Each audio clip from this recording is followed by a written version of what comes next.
Weirs good morning. నేను మీ Nagaraju, geologist Nalgonda.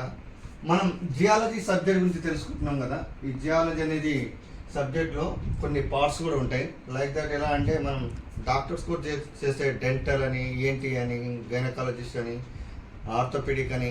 So ఏ రకంగా types ఉంటాయో, అండ్ ఇంజనీరింగ్లో civil engineering, electronic engineering, mechanical engineering ఉన్నట్టుగా జియాలజీలో కూడా కొన్ని పార్ట్స్ ఉంటాయి అన్నట్టు. అందులో ఫిజికల్ జియాలజీ అంటే భూభౌతిక శాస్త్రం, మినరాలజీ ఇది ఖనిజాల గురించి చెప్తుంది, క్రిస్టలోగ్రఫీ స్ఫటిక శాస్త్రం, structural geology and field geology అంటే భూ నిర్మితమైన జియాలజీ అండ్ క్షేత్ర జియాలజీ, పెట్రాలజీ. ఇప్పుడు పెట్రాలజీ అంటే శిలాశాస్త్రం, అసలు శిలలన్నీ ఎక్కడ ఉన్నాయి, ఏ టైప్స్ ఉన్నాయి, ఎన్ని రకాలు ఉన్నాయని వీటి గురించి చెప్తుంది పెట్రాలజీ.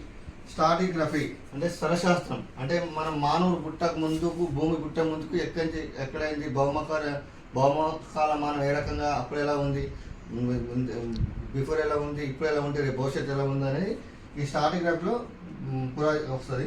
పేలియాంటాలజీ పురాజీవ శాస్త్రం.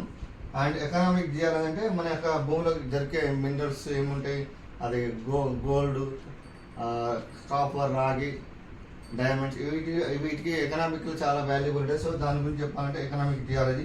అండ్ ఇంజనీరింగ్ జియాలజీ ఉంటుంది.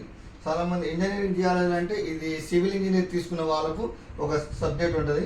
పెద్ద పెద్ద రిజర్వాయర్లు, ఆనకట్టలు, రోడ్లు, భవనాలకు సంబంధించి సివిల్ ఇంజనీర్ ఎలా ఎస్టిమేట్ చేస్తారో, ఎక్కడైతే ఏ టైప్స్ రాక్స్ వాడితే అక్కడ స్టాండర్డ్ ఉంది, ఇక్కడ ఆ నిర్మితం గట్టిగా ఉంటుందని చెప్పడానికి ఇంజనీరింగ్ జియాలజీ ఉంటుంది.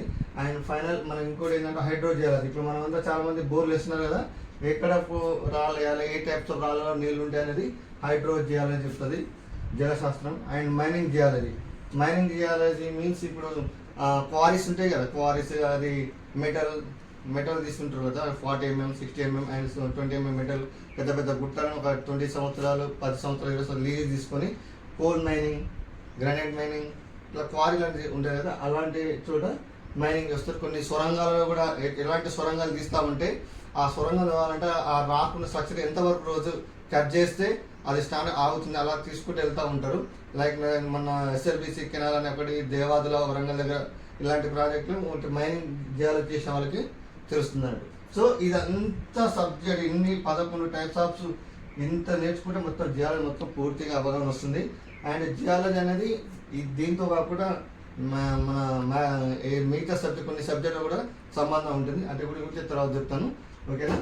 ఓకే, మీకు కనుక ఈ వీడియో నచ్చినట్లయితే లైక్ చేయండి, షేర్ చేయండి అండ్ సబ్స్క్రైబ్ చేయండి మర్చిపోకండి. Thank you. అందరికి నమస్కారం. నా పేరు నాగరాజు, జియాలజిస్టు, నల్గొండ.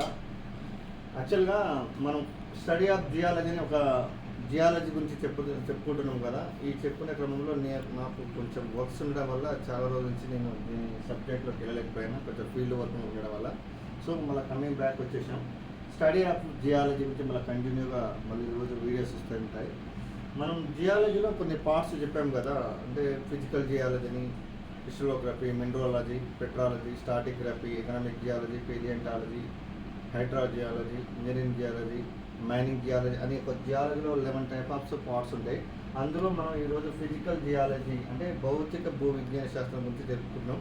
ఈ యొక్క సబ్జెక్ట్లో ముఖ్యంగా తెలిసేది భూమి యొక్క పుట్టుక అంటే ఆరిజిన్ ఆఫ్ ఎర్త్ అండ్ రూపం, ఫార్మేషన్, వయసు, ఏజ్ ఆఫ్ ఎర్త్, భూమి యొక్క వయసు ఎంత, నిర్మాణం, స్ట్రక్చర్, భూమి యొక్క స్ట్రక్చర్ ఎలా ఉంటుంది, దాని యొక్క అంటే దాని స్ట్రక్చర్ ఏమేమంటే ట్రస్ట్, మాంటిల్ కోర్, దాని యొక్క స్ట్రక్చర్, పరిమాణం, వాల్యూమ్, భూమి యొక్క వాల్యూమ్. అంటే మనమంతా ప్రజెంట్ భూమి గురించే తీసుకుంటాం. భూమిలో ఎక్స్పోజ్ బయట ఉన్నాయితో పాటు భూమి ఇంటర్నల్, భూమి అంతర్గతంలో ఏమేమి ఉన్నాయి, ఏమేమి రాక్స్, శిలలు ఉన్నాయి, వీటన్నిటి గురించి ఇవి తెలిస్తే వస్తుంది. తర్వాత వర్గీకరణ అంటే చాప్టర్స్, ఇందులో అగ్నిశిలలు, రూపాంతర శిలలు, సెడిమెంట్ రాక్స్, అవక్షేప శిలలు, వాటి మనం దాంట్లో ఖండాలు ఎలా ఏర్పడ్డాయి. ప్రస్తుతానికి అయితే 7 ఖండాలు ఉన్నాయి, కానీ పూర్వం వెళ్తే అందులో ఒకటే పాంతియా, లూథియా అని రెండే ఉంటాయి భూభాగాలు. దాని గురించి కూడా చెప్పుకుందాం. దానివల్ల ఒక్కొక్కటి కాలక్రమేణా తీసుకుంటూ పెద్ద 7 ఖండాలు ఏర్పడాయి. చలనాలు అంటే మూమెంట్స్ అండ్ భూకంపాలు, అగ్నిపర్వతాలు, సైదిల్యం, వెదరింగ్ ఆఫ్ ప్రాసెస్, సైదిల్యం అంటే weathering of process, rivers, oceans and అంతర్భౌమ జలం, ఇదే గ్రౌండ్ వాటర్. అంటే ఈ విధంగా మేజర్ సబ్జెక్ట్ ఇది, దీని గురించి వస్తుంది. సో దీని గురించి రాకముందు ఇందులో భౌమజల